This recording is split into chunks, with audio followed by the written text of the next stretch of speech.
For my thoughts on all the latest happenings in the NFL in a completely relaxed, unscripted format, be sure to check out my channel, JG9 News. And now, on with our feature presentation. This man right here is Chuck Noll, and I don't think anyone in their right mind would deny the fact that he's one of the greatest coaches in NFL history. Generally speaking, anytime you can win 4 Super Bowls, you're one of the greatest coaches to ever live. When he took over the Pittsburgh Steelers in 1969, they were the laughingstock of football. They were coming off of a 2-win season, and they were the least successful franchise in NFL history, having made it to the playoffs just once in their over 35-year history and having never won a playoff game. By the time Noll's tenure with the Steelers ended, the Steelers were one of the most successful franchises of all time. Noll created a dynasty and a model for success that few have been able to replicate. And the stretch in the 1970s, where the Steelers won 4 Super Bowls in 6 years, might be the greatest stretch for any team in the Super Bowl era. Noll is rightfully in the Pro Football Hall of Fame, as his 193 career wins ranks 9th all time, while his 16 playoff wins ranks 6th all time. Noll is a legend in every sense of the word, and you can learn more about some of the genius of Chuck Noll by clicking the card in the upper right corner. Without Noll, there is no Steelers dynasty. It's as simple as that. Chuck Noll is a pivotal part of the history of the NFL. And speaking of the history of the NFL, if you want to learn more about the history of the NFL, then be sure to hit that like button down below, subscribe, and turn on that notification bell so you don't miss a single video that we post on the channel. We post every single day about the history of the NFL, and we are so close to hitting 60,000 subscribers. So thanks in advance for your support in helping us reach that goal. Well, even though Noll was a great head coach, and no one can take that away from him, at the end of the day, you either die a hero, or you live long enough to see yourself become the villain. And by the end of Noll's tenure with the Steelers, he had completely lost it. The game had completely passed him by, and it was almost as though Noll had become a caricature of himself. I've talked about how bad Noll was by the end of his tenure with the Steelers before, so if you want to learn more about that, you can do so by clicking the card in the upper right corner. But this story? This was the moment where Chuck Noll officially lost it. This was the moment where Chuck Noll, if he hadn't already, completely went off the deep end and proved himself woefully unqualified at this point in his life to be a head coach. Because after a 1991 game against the Seattle Seahawks, Noll said something to the press in analyzing the game that made no sense whatsoever, made everyone scratch their heads, and made everyone wonder if Noll was even senile by this point. Because this is the story behind the moment that the legendary Chuck Noll officially lost his mind. Before I talk about the actual incident in question, and what exactly Noll said that made everyone wonder if he had a working set of eyeballs, we need some context to understand the game at hand that led to this moment in the first place. It's October 20th, 1991. It's week 8 of the NFL season, and as we're nearing the halfway point of the year, we've got an AFC battle on our hands between the Seattle Seahawks and the Pittsburgh Steelers, in a game that is, by far, the biggest game ever played between these two teams. I can't think of any other game that these teams have played against each other with bigger stakes. Nope, none come to mind. Anyways, this game was a big one for the main team in our story, the Pittsburgh Steelers. The bad news for Pittsburgh is that they're not exactly playing great football, as they find themselves at 3-3 through 6 games, alternating between wins and losses over that 6-game stretch, never going on a 2-game winning streak or a 2-game losing streak. And offensively, the Steelers have been somewhat lethargic as of late, averaging just 18 points per game over the last month. The good news for Pittsburgh is that as things stand, they hold the final wildcard spot in the AFC. Win this game, and you maintain your hold on a playoff spot for the time being, and have a chance to close the 2-game gap on the Houston Oilers for the AFC Central lead. Lose this one, however, and your chances at winning the division get destroyed, while your playoff chances take a significant nosedive. And as you can probably tell based on the highlights, or lowlights if you're a Steelers fan, this game did not go well for Pittsburgh at all. Everything about this game was ugly with a capital U, as when all was said and done, the Seahawks emerged victorious, going into Three Rivers Stadium and taking it by a final score of 27-7, with the Seahawks winning in Pittsburgh for the first time in franchise history. And yes, Pittsburgh's defense did not play that well in this match. Seahawks starting quarterback Dave Craig went 25 for 31, completing 81% of his passes for 266 yards, 2 touchdowns, no interceptions, and a passer rating of 123.9, as he was super comfortable throughout the entire game. Seattle never turned the ball over, and they converted 50% of their third downs, going 8 for 16 in that department, which is usually a good sign not just in terms of dominating the possession, but in terms of wearing a defense down. But the real story of the game wasn't Pittsburgh's shoddy defensive play. As you can tell from the highlights, it was all about the offense, or rather, the lack thereof. Because for any Steeler fans watching this game, this was torture on the eyes. Anytime the offense touched the ball, it resulted in disaster. The Steelers finished the game with just 12 first downs. Pittsburgh put the ball on the ground a whopping 6 times, as it seemed like the entire team doused their hands in butter before the game. Pittsburgh not only turned it over 3 times, but they committed 14 penalties, with a shocking number of them coming on the offensive side of the ball via false starts. Every time it seemed like the Steelers put themselves in a manageable situation, they shot themselves in the foot with a pre-snap penalty. The Steelers constantly found themselves behind schedule in 3rd and long situations, and they were never able to convert them, going 1 for 8 on 3rd down throughout the entire contest. This continued an alarming theme for the Steelers, as after this game, Pittsburgh was just 18 for 70 for the entire season on 3rd down, converting just 25% of the time, well below the league-wide average, hovering around 38%. Pittsburgh only held onto the ball for 20 minutes, with 2/3 of the possession going to Seattle. 2 out of 3 ain't bad when it comes to meatloaf, but when it comes to the amount of time you're on defense, yeah, that's brutal. Nothing about this game went right for Pittsburgh, as they trailed the entire time. They trailed by 3 scores at the half by a score of 17-0, and more than half of their drives ended with the punt. No one in their right mind thought that the offense looked good. Anyone with eyeballs knew that this game was bad, and forcing people to watch this offense try out onto the field was a form of cruel and unusual punishment barred by the 8th Amendment of the Constitution. Or you would think that, but there was one man who actually thought that this offensive performance was acceptable. In fact, there was one man who thought that it wasn't that bad.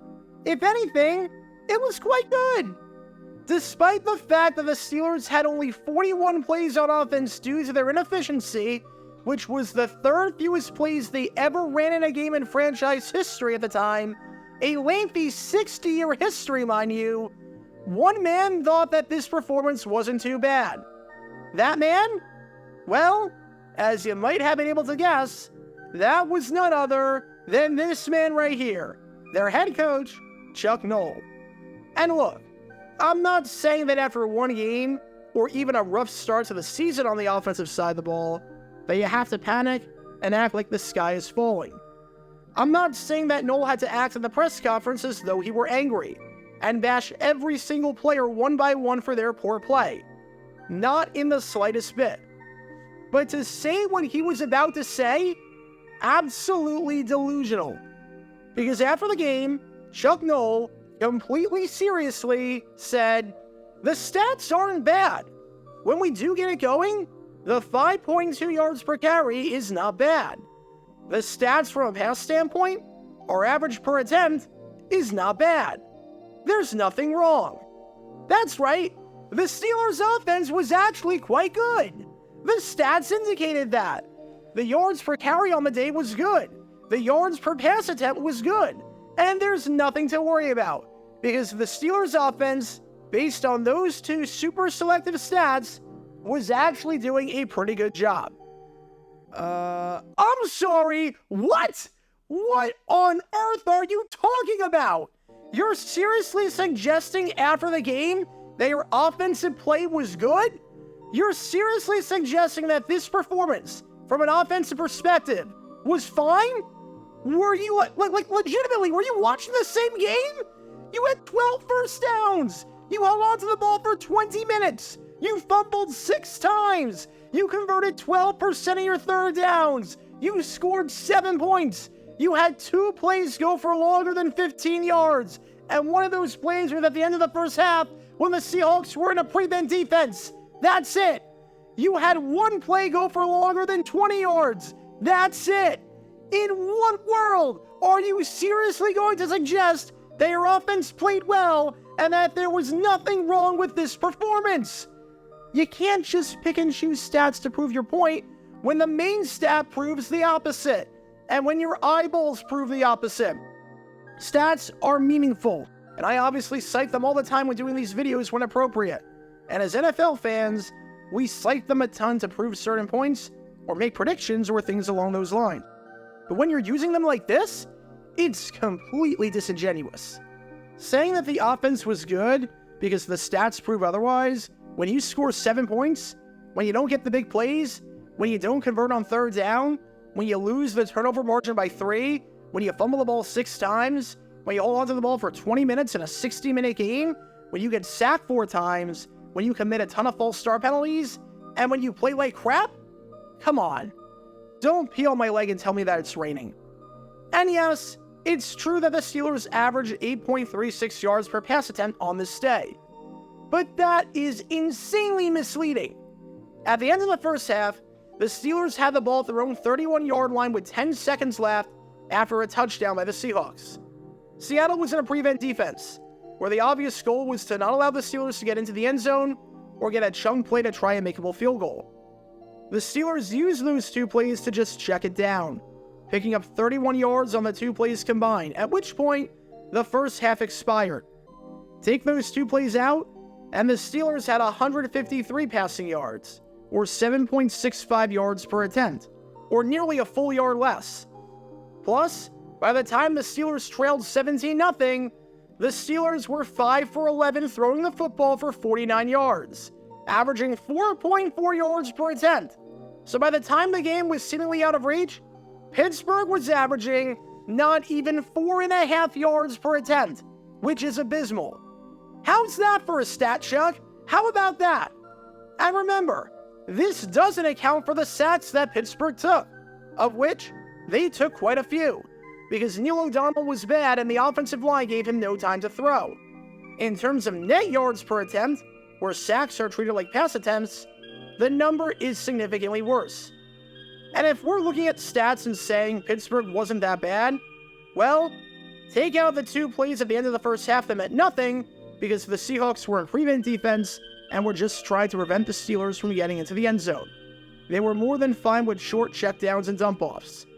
Take out the 57-yard touchdown. Take those 3 plays out of the equation, and you're left with a Pittsburgh offense that, on this day, threw for 96 yards. That's good to you? Take out the 1 chunk play you had and the 2 garbage time plays at the end of the first half, and you've got under 100 yards. And that's good? In what universe is that good? In what universe was anything about this game good? You, as a head coach, are telling the fans not to worry about the offense because what they just watched, what they just wasted their time enduring, and what they just spent their hard-earned money attending was actually good?